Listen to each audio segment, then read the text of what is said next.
So, welcome, ladies and gentlemen. I'm sorry for the delay, we had some technical difficulties. Also sorry if you didn't get the link early enough. I hope you have it right now and you can follow this wonderful event here at the amerikahaus. My name is Markus Faltemeyer. I work for the Bavarian Center for Transatlantic Relations at amerikahaus, and it is my honor to welcome all of you here at the amerikahaus or at your screens for this wonderful event with Ambassador Martin Indyk and Stefan Kornelius from the Süddeutsche Zeitung. Thank you for being here. Of course, although Putin's war in Ukraine is what dominates the newspaper headlines right now, we should not forget that there are other areas in the world that also need our attention, and the situation in Israel might be one of those. Thus, we are very thankful that the American Academy approached us with the opportunity to host this event together with them, with such high-level speakers. I would also like to thank our partners from the Thomas Dieler Stiftung for helping to spread the word on this event. I wish us all an interesting evening. I think it's going to be a great and interesting topic to hear and to listen to what you have to say. And again, thank you from the amerikahaus, and have a great one.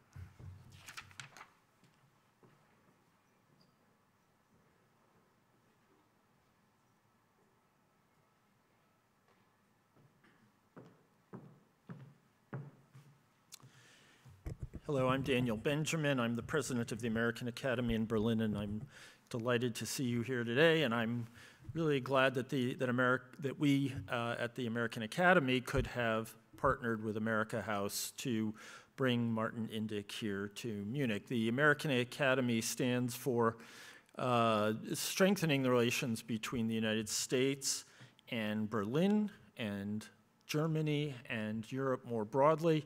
And we are eager to be doing more and more events outside of Berlin and to reach a wider audience in Germany with events like this.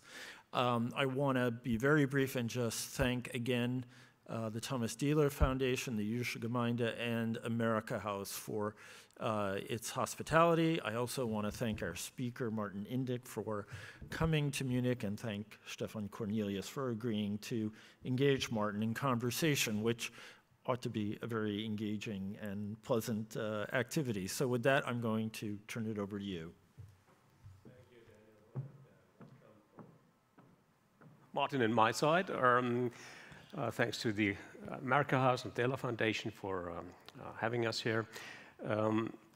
We're talking about your book, which is out now for a couple of months, I guess, and you're doing the tour in Germany to bring it closer to us, which I think is a fabulous thing. It's a breathtaking book on a very short period of diplomatic activity, which amounts to sort of a lesson in history one really needs to study more carefully. And there's probably no one more entitled or able to than you are, not only being a scholar, historian, a person of mind and brains, but also basically living in the shoes of Henry Kissinger's endeavors there, being a Middle East envoy for various US administrations and the ambassador to Israel. So I suggest, I can't run through this book in short, and you can't probably either. It's extremely dense and fascinating read, and also your ability to jump into real time and draw conclusions from now and from your own experiences really makes this worth reading. But I would nevertheless suggest you give us a short run through from your perspective. What made you write that book? Was it basically concluding a life circle, something like that? I mean, there's a lot of psychology in it, and you talked to Henry Kissinger for so endless hours in this, so I guess this is a true source of history, your book and your knowledge on this. Yeah. Well, thank you, Stefan, and thank you to amerikahaus and the American Academy. You know, I have a 2-minute version, a 6-minute version, a 35-minute version, and a 55-minute version. So I'll give you the 2-minute version. I'll expand on that. No worries. So I decided to write this book when I had finished my time as President Obama's special envoy for the Israeli-Palestinian negotiations, working with Secretary of State John Kerry, and that negotiation which ended in 2014, much like the negotiations that I was involved in as a member of President Clinton's peace team that ended in the year 2000, both of those efforts ended in failure. And I wasn't alone in that failure. Basically, every president since Clinton tried to resolve the Israeli-Palestinian conflict through final status negotiations, even President Trump, and all of them failed. And so at that point, in 2014, coming off the last failure, and by the way, it's the last time there were any Israeli-Palestinian negotiations. We've had none since 2014. And no Israeli-Palestinian agreement since 1998, since the Y agreement. So as far as, the American-led peace process is concerned, it's been a long, dry run. And I decided that I needed to go back and try to understand what we were doing wrong. It was easy to blame both sides, and God knows they deserved it, but I really felt that there was something wrong with the practice of American diplomacy in trying to resolve the Israeli-Palestinian conflict. And so I decided that I would go back and look at where it all began and try to understand from one of the great practitioners of statecraft, Henry Kissinger, how to and how not to make peace in the Middle East. Why him? Because he launched the Arab-Israeli peace process after the 1973 Yom Kippur War. And that was the very beginning of the American-led peace process. And for the 4 years that he was Secretary of State, from 1973 to 1976, he was pretty much devoted to that effort. He's a controversial character. He's remembered for many things: the opening to China, détente with the Soviet Union, Vietnam, Laos, Cambodia, Chile, Bangladesh, and so on. But few people remember him today for the fact that he was very successful in negotiating 2 agreements between Israel and Egypt, one between Israel and Syria, that took Egypt out of the conflict with Israel, and in other words, transformed the conflict from a state-to-state conflict to a peace process, brought Syria into that process, and negotiated an agreement between Israel and Syria that has kept the peace on the Golan Heights more or less for 40 years, even up to today, even as Syria descends into civil war. So I figured that this was worth looking at, seeing what I could learn from that. And as you say, I had the opportunity to talk to him at length about this period. But even more important than that, because he's a man of history and a student of history, he documented everything. He documented every conversation he had, every telephone conversation, every negotiation he had with Israeli and Arab leaders. And so there's this vast treasure trove of documentation of what he was actually up to, as opposed to what he said he was up to in his voluminous memoirs of 4,000 pages. And so, it's a work of deep history. I go into how he negotiated, and then try to draw out the lessons. Last point. What I discovered was something quite different to what I expected. As I said to you, I thought I was doing an exploration of how to make peace in the Middle East. What I discovered was that Henry Kissinger didn't believe in peace. He didn't believe that you could end conflict and end the claims, and that you could have a kind of, nirvana, utopia in which the lion laid down with the lamb. You have that famous quote on peace is not the goal. Right. It's a burden or something like that. Yes, peace is a problem. A problem even, yeah. And indeed, his first book, he puts that in the title. Yeah. It was about post-Napoleonic Europe, in which Metternich and Castlereagh worked together to establish a new order in the region that lasted for 100 years. And what did it do? It ameliorated conflict. It didn't achieve peace. And of course, eventually it broke down, led to the First World War.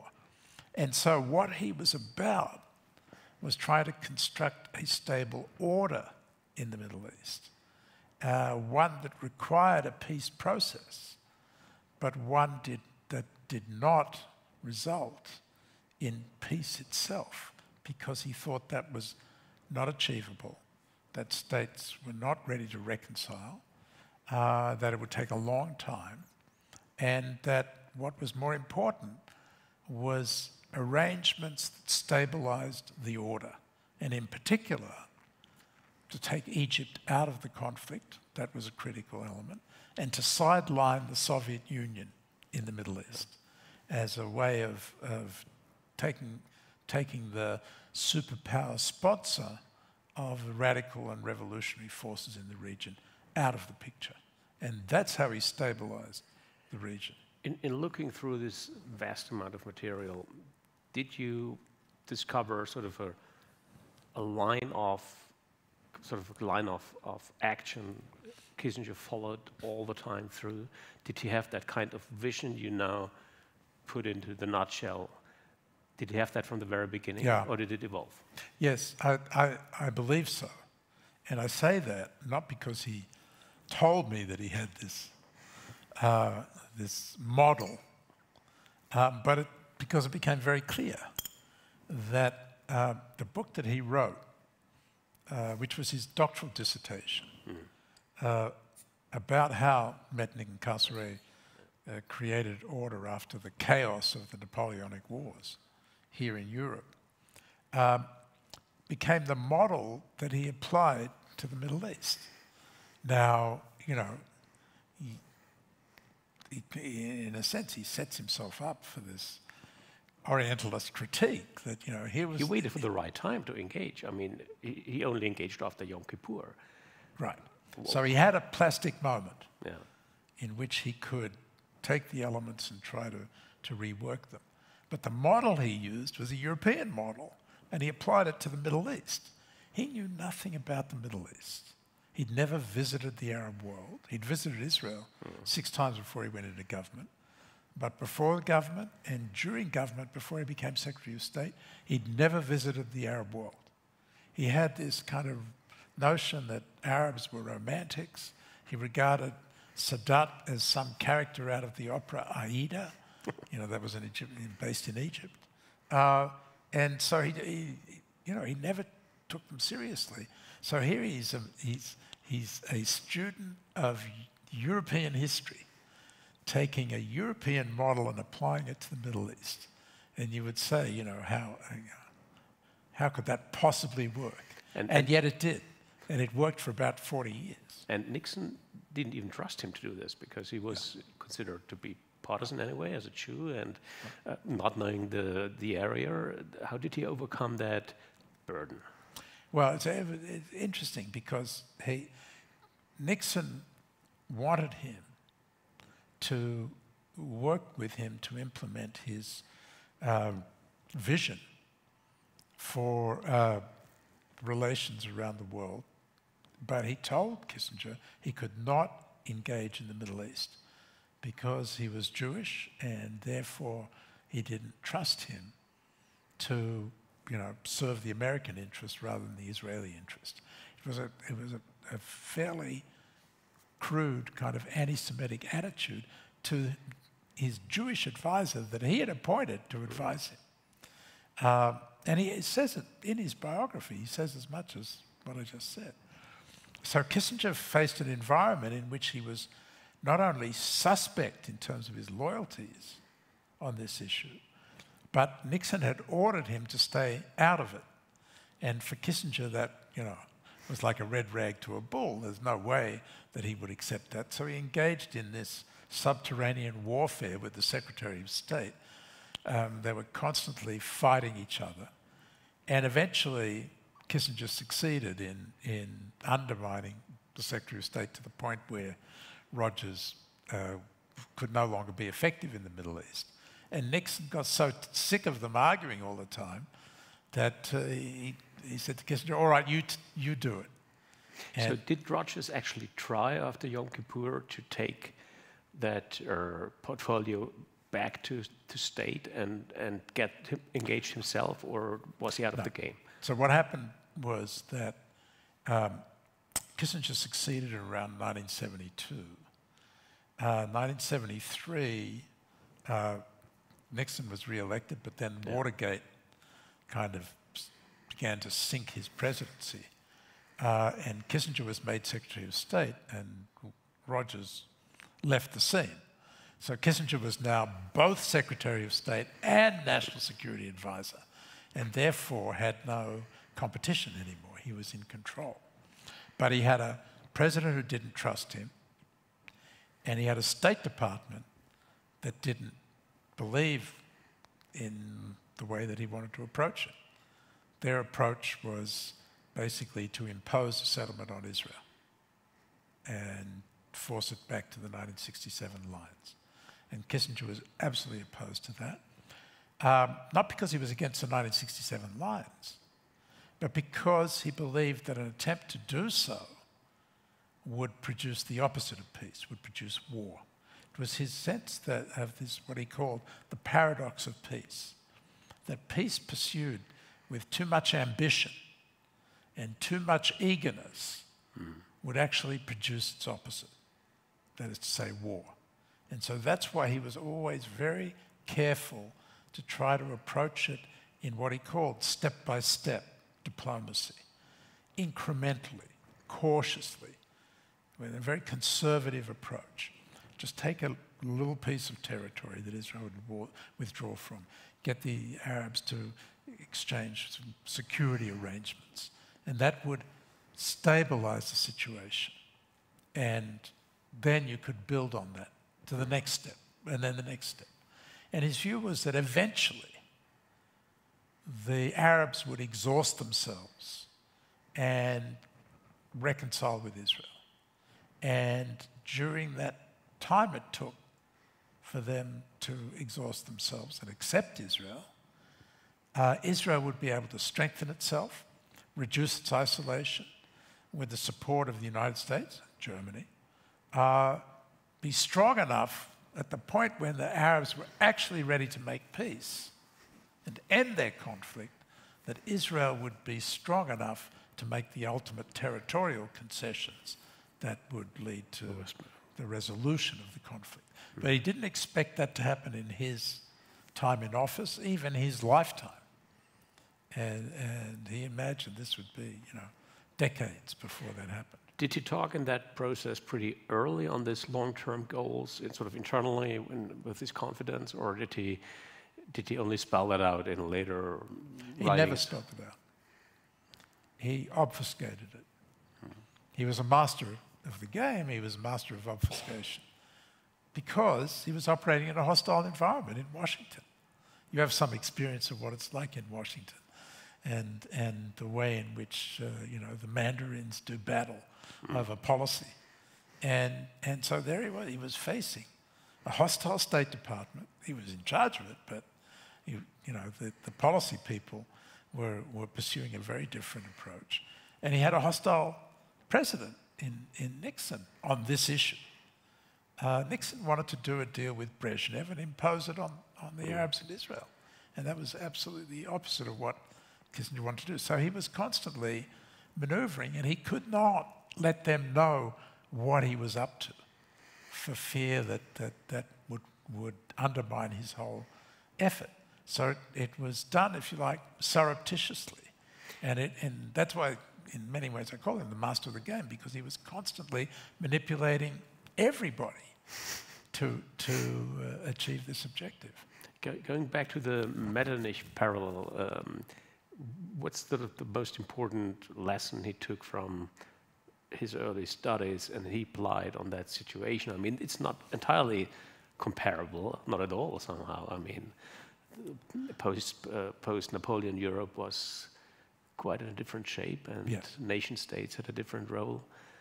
just emerging. So, you know, I think what he took from Metternich and Castlereagh, they were a little bit different, but they worked closely together, was first of all this conservative approach. Their approach was to re-establish the order that Napoleon had upended. And the first step that was critically important was to bring France into the order. And so there it was. France was like Egypt. He had to, you know, Egypt was the one that made war, just like Napoleonic France made war. He had to find a way to to flip Egypt from being a revolutionary power that was disrupting the status quo to being a status quo power.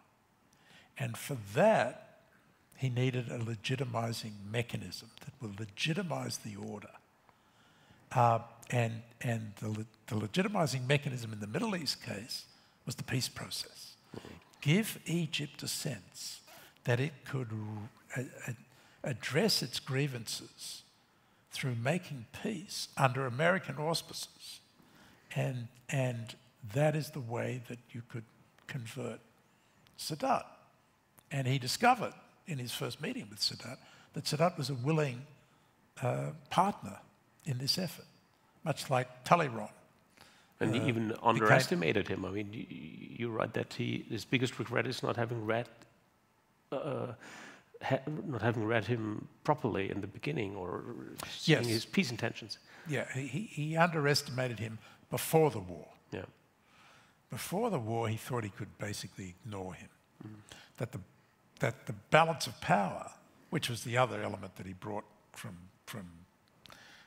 post-Napoleonic Europe, the balance of power tilted in favor of the status quo powers would stabilize the order. That was his basic sense of the way you need to play the game, and the way that Metternich and Castlereagh played the game.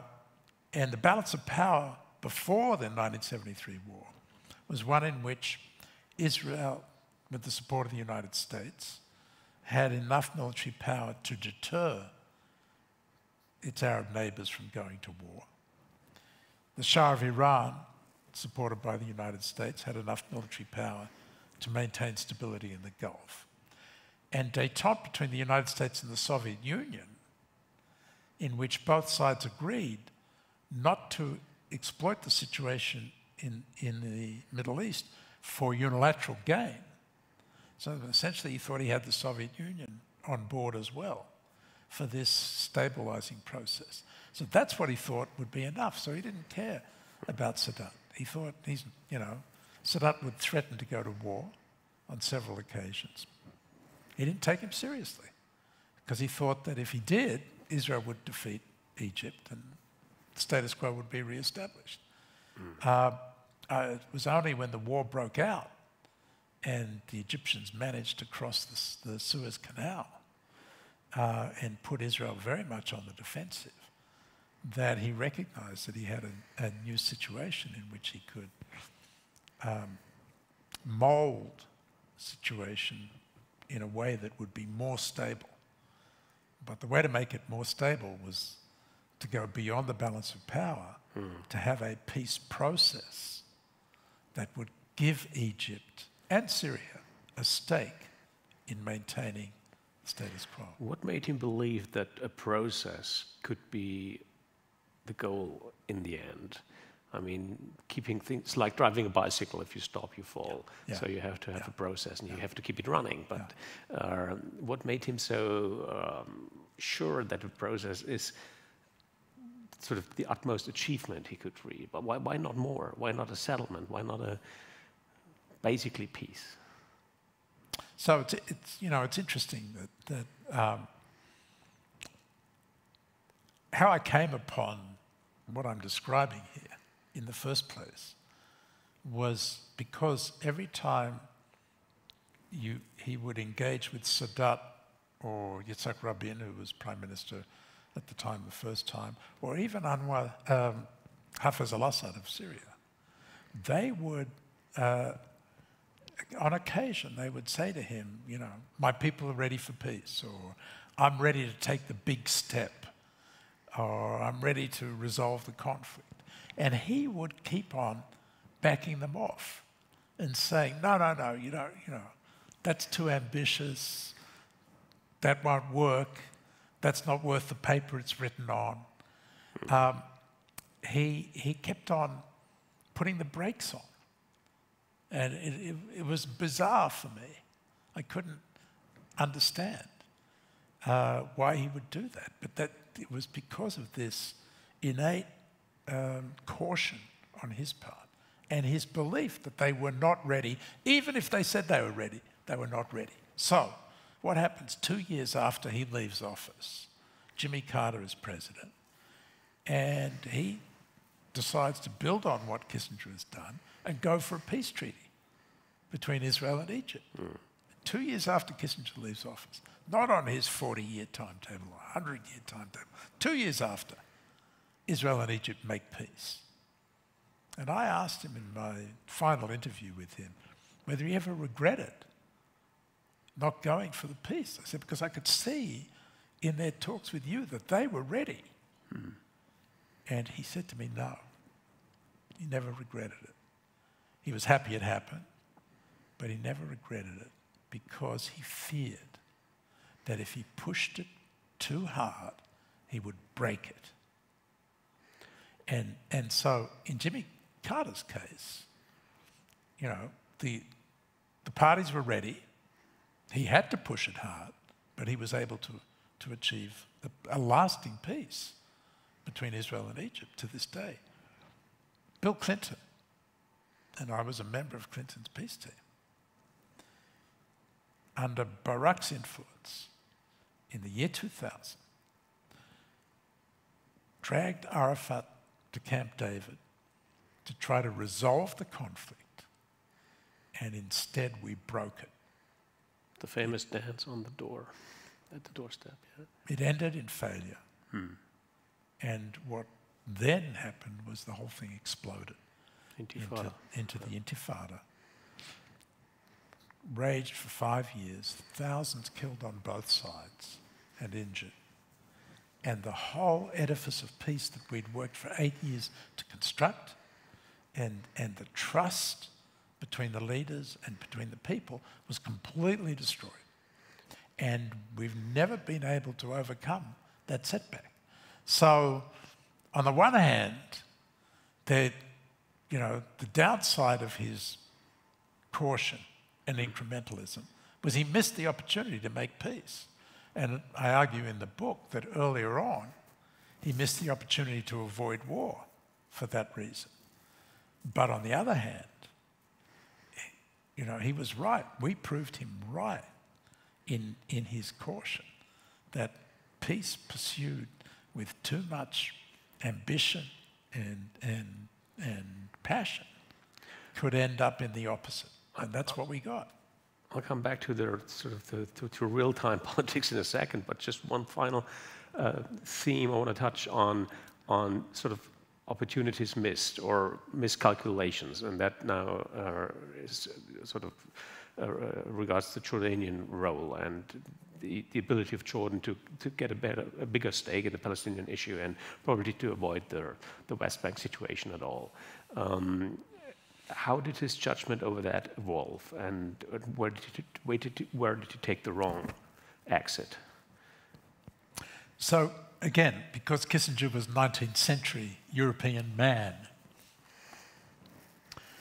he believed in a hierarchy of power. Europe, you know, in the 19th century, was governed by an arrangement between five powers, five great powers. And the lesser powers simply had to go along with it. And that was his view of the way the world should work. It was the superpowers and the great powers, maybe on occasion the regional powers, who were the ones who would establish and maintain the order. The smaller powers did not count in his hierarchy, and certainly not non-state actors like the PLO, He had no time for non-state actors. If they weren't states, they didn't fit into his system.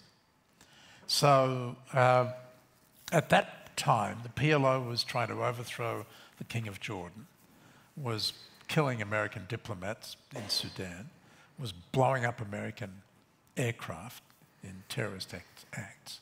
So, you know, from his point of view, they were a nuisance. So he opened a channel to them through the CIA to keep them quiet. But he had no intentions of addressing the Palestinian issue. Now, in those days, Jordan still had a role in the Palestinian issue. And Jordan was keen to have its own agreement with Israel that would have enabled Jordan to regain some West Bank territory that it had previously controlled before the 1967 Six-Day War, and given it a foothold back in the West Bank, where it would have been able to influence Palestinian affairs on the West Bank as well as the East Bank, where it had control still. And the Jordanians were keen, the Israelis were willing to engage with them, but Kissinger wouldn't have anything to do with it. And he encouraged the king to talk to the Israelis, and he told the Israelis, you better deal with the king. You know, because if you don't, the PLO will replace him. And then you'll have to deal with the PLO. So better to deal with the king. But, and then he would always add, don't expect me to help you. He said, that's your business. That's your responsibility. So he was never willing to engage. He much preferred to make another agreement with Egypt, because Egypt, as I said before, was the game. Egypt, getting Egypt out of the conflict would stabilise the order. Taking care of Jordan's desire to be back in the West Bank, from his point of view, would do nothing for the order. What he failed to see was the way in which Jordan could serve as an anchor for Palestinian interests, and that if there wasn't a resolution of the Israeli-Palestinian conflict, his order would be unstable. But it wasn't that he had a blind spot about the Palestinians, it was that he didn't think the issue was important enough for his attention. But what did it take for Israel to see in Kissinger the broker, the honest broker he became finally? I mean, that wasn't a given from the beginning that the Americans were accepted as the deal makers here. Not at all. I mean, from the Israeli point of view, they wanted to return to the status quo ante before the war. That is to say, Israel didn't believe in giving up territory for peace. They wanted to just basically stay where they were. And remember, as a result of the war, they were already across the canal. They were 50 kilometres from Cairo and 40 kilometres from Damascus. They'd actually advanced in the war. So they were ready to go back to where they were before 67, but they weren't going to give up more territory. And so he had to engage in what I describe in the book as this knockdown, drag-out fight with Golda Meir to convince her to give up territory. Now, as you know, the basic formula of the American-led peace process is territory for peace. Israel gives up the territory it occupied in 67, and it gets peace and security arrangements from the Arabs. But since Kissinger didn't believe in peace, he couldn't sell that, and he didn't try. What he tried and succeeded in doing was convincing the Israelis that they needed to give up territory for time. And it was territory for time that he sold to them. That is to say, they would give up territory in the Sinai in exchange for security arrangements, but it would buy them more time. And that was his incremental process, was a step-by-step process that bought time. And essentially, he was so successful in convincing them of this idea that it became the foundational basis of Israeli policy.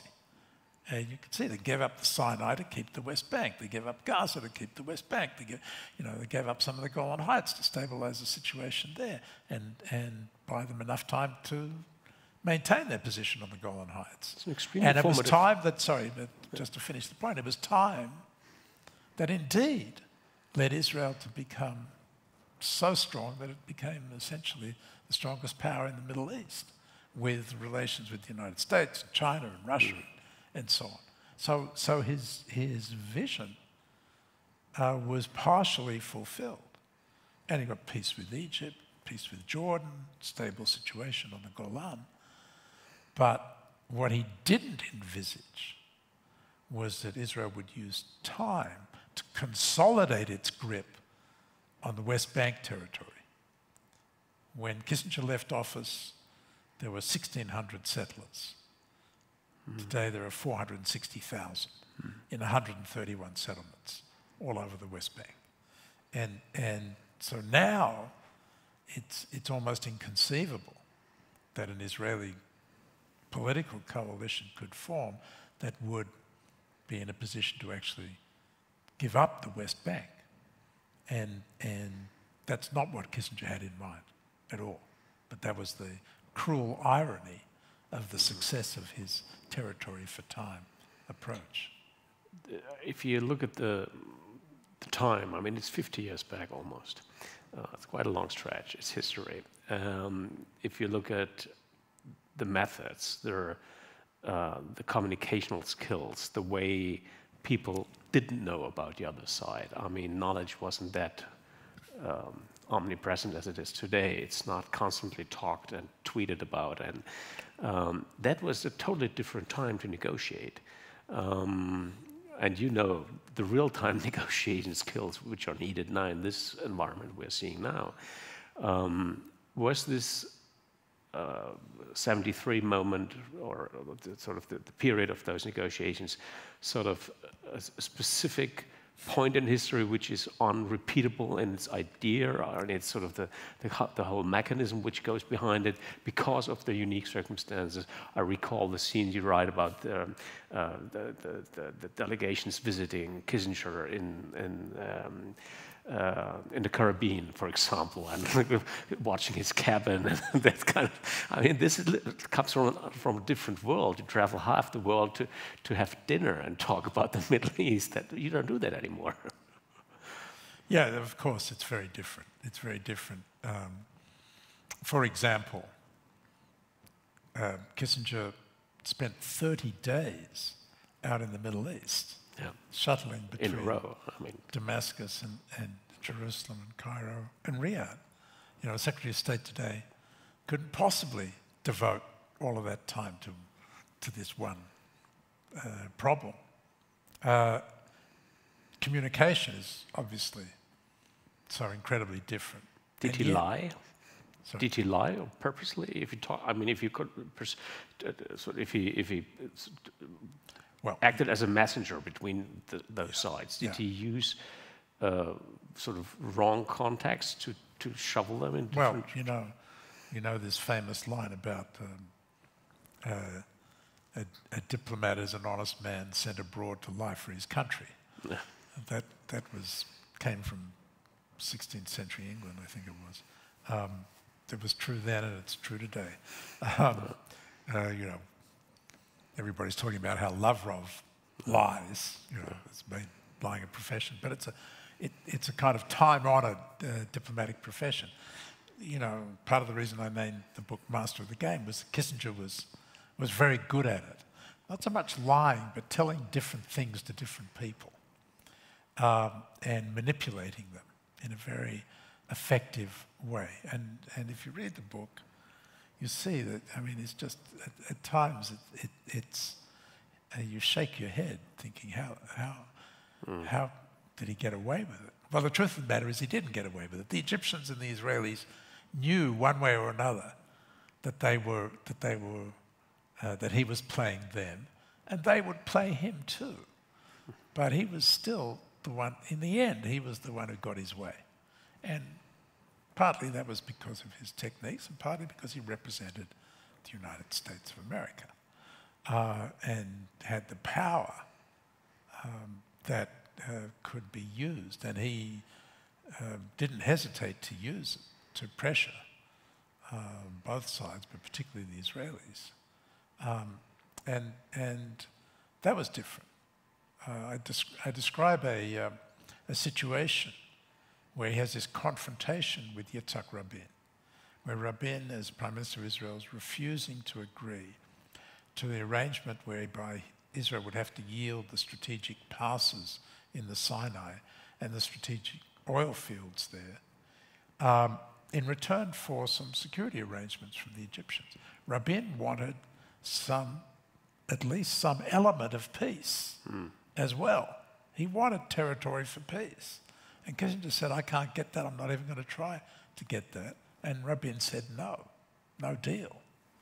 And for Kissinger, this was a huge problem because his prestige, the prestige of the United States was at stake. He was facing failure there.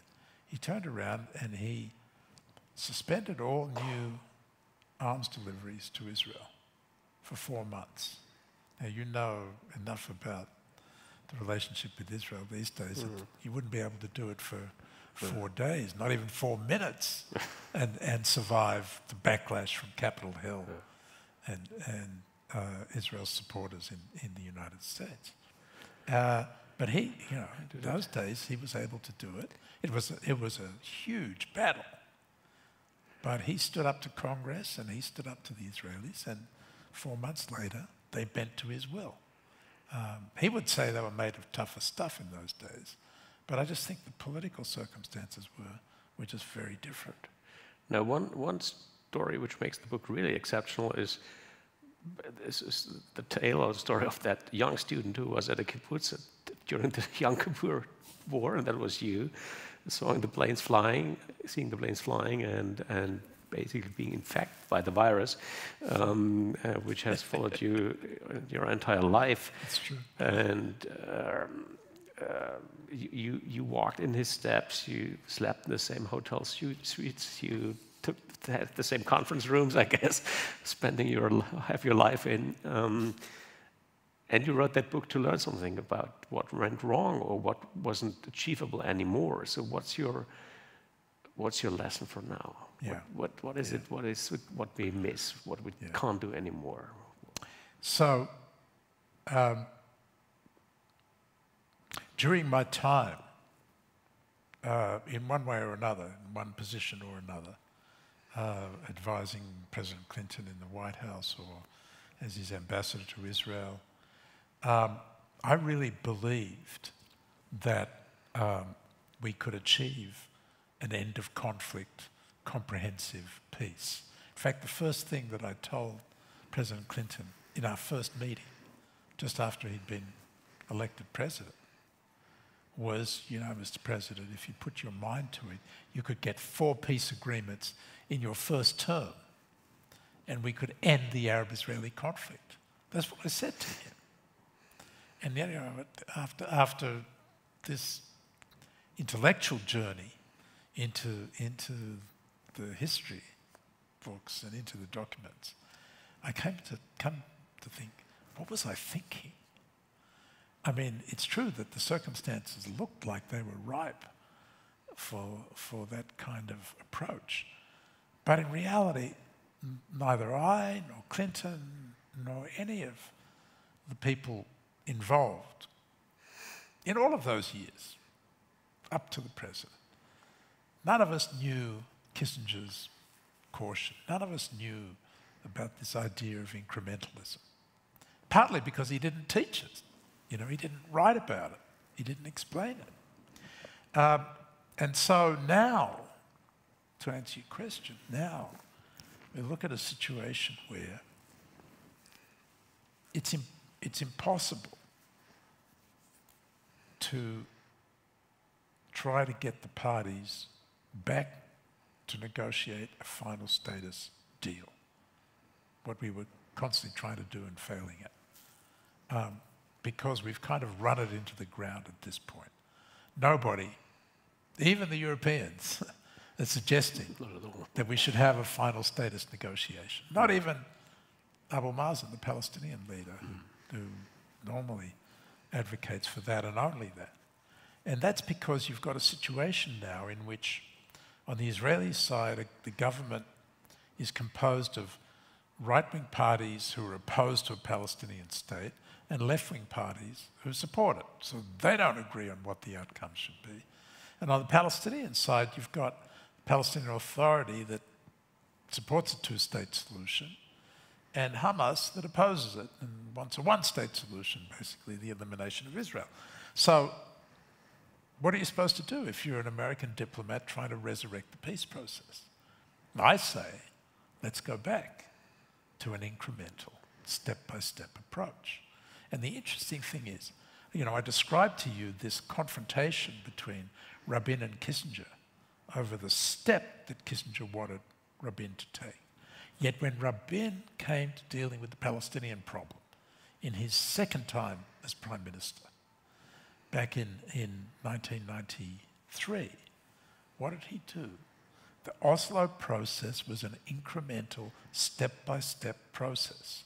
If you remember, it involved a three-phased withdrawal of the Israeli army from the West Bank and Gaza in 3 phases.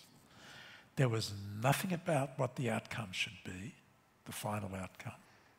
There was nothing about an end of conflict, nothing about Jerusalem, nothing about a Palestinian state, nothing about refugees, other than that they would be resolved in a final status negotiation down the road. Originally it said 5 years, but Rabin was very quick to say there are no sacred timelines. So there it was. There was this incremental approach that the Palestinians, the PLO agreed on. And it was only after Rabin was assassinated and Netanyahu then stalled the whole process. And then Barak came in and said, let's go for a final deal. And Clinton was in his last year in office and he decided to go for it. So what I say now is, let's go back to the incremental approach. We can't get a final status negotiation. There's still a third further redeployment that is sitting there on the books that the Palestinians and Israelis have agreed on for Israel to withdraw from parts of the West Bank. Kissinger always believed that his mechanism had to have a territorial component of Israeli withdrawal. If Israel were to make a partial withdrawal from parts of the West Bank now, you know, the Palestinians have 40%. Israelis control 60%. From parts of that 60%, it would, I believe, infuse some sense of trust on the Palestinian side that the Israelis are going to withdraw, that they're not just going to annex the territory, as the right wing would like to do in Israel. And that, along with the steps that the government is taking, which is allowing 150,000 Palestinians to come in to work in Israel every day, engaging with them, enabling them to build in the areas that Israel controls, doing these, what they call economic steps. But if you add a territorial step to that, maybe you can start to rebuild the trust. And to my amazement, I was 2 weeks ago in Ramallah, talking to Abu Mazen, and so I tried this out on him, and he said, you know, the steps that the Israeli government has been taking are quite good, and we're going to continue with that. But one of the biggest obstacles might be that the whole conflict, the whole unsolved problem of the Palestinian fate is taken out of center stage and overshadowed by the much larger issue, which is Iran. Yeah. The Abrams Accord basically changed the whole pattern. The alignment of most countries in the region has changed. So how to bring back that issue as the key issue, or isn't it key anymore? So the first thing is that the Abraham Accords occurred on Kissinger's timetable. That is, it took 40 years until they finally got tired of the conflict. I mean, MBZ, Mohammed bin Zayed, the Crown Prince of Abu Dhabi, who was the prime mover behind the Abraham Accords, what did he say in justifying his normalization with Israel? We're tired of the conflict. It was, kind of exactly as Kissinger envisaged. But the Abraham Accords were done originally, at least in the view of Prime Minister Netanyahu of Israel, to sideline the Palestinians. He presented the Abraham Accords to the Israelis as being achieved despite the Palestinian-Israeli conflict. We didn't need to worry about the Israeli-Palestinian conflict because we could have peace with the Arabs. That is slowly but surely changing.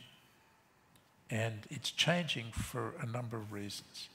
First of all, the Egyptians and the Jordanians are coming into the Abraham Accords. Of course, they have peace treaties with Israel. But as you know, those are cold peace treaties. They've kept the Israelis at arm's length because there hasn't been a resolution of the Palestinian conflict. And now they are moving, Egypt's moving into Gaza to calm things down there. Jordan is moving into West Bank cautiously, working with the Palestinian Authority to calm things there, and especially in Jerusalem, as we see in the last few weeks. And as a result of that, the Egyptians turned up in the Abraham Accords meeting at called the Negev Summit 3 weeks ago. But it introduced the Palestinian issue into that discussion between the foreign ministers of Bahrain, the UAE, Morocco, Israel, and the United States.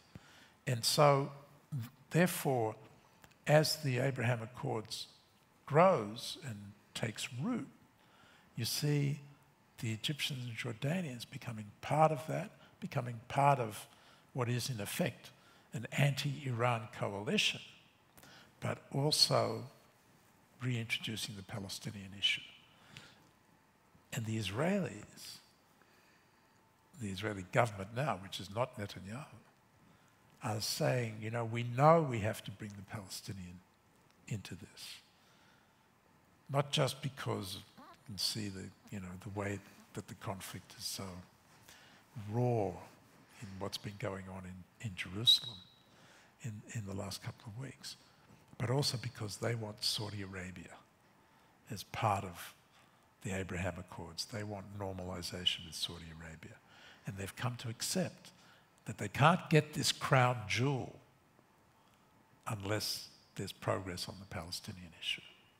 So I think that slowly but surely there are the indicators that if the United States were now to push for an incremental process, it would garner the support, not just of the Abraham Accords countries, but Egypt, Jordan, and potentially Saudi Arabia as well.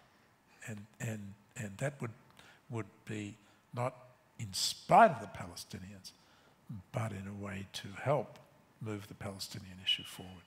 So is this the sort of the overall conclusion, the message you draw from studying this episode of history, that incrementalism, slowness, making yourself smaller, lowering the targets is the more successful path to succeed, to victory or to peace? In the circumstances. As I said, if Kissinger had dared to make peace between Israel and Egypt, he would have succeeded. If Kissinger had dared to engage with the Israelis and Jordanians, I believe he would have succeeded. The problem with his conservatism is that he's prone to underreach. He's never going to overreach, which we did, but he's prone to underreach and miss the opportunity. So it all depends on the circumstances. If you've got Arab and Israeli partners who are ready to end the conflict, and they tell you that, then you should go for it. But if you hear from Yasser Arafat before Camp David that he doesn't want to go because he's not ready, and you insist on that he go there, and you send him the signal that you're going to impose a peace on him, then you know, you're making a big mistake. It proved to be a huge mistake. And so it has its time and purpose unto heaven. And what I try to show in the book, as well as telling what I think is a great story, is that we need always to bear that in mind. And by the way, not just in the Arab-Israeli context. Oh yeah, we could. It can apply in the resolution of other conflicts just as well. That there are times when you need to go slowly, step by step, build trust, and there are times when you need to go for the big enchilada.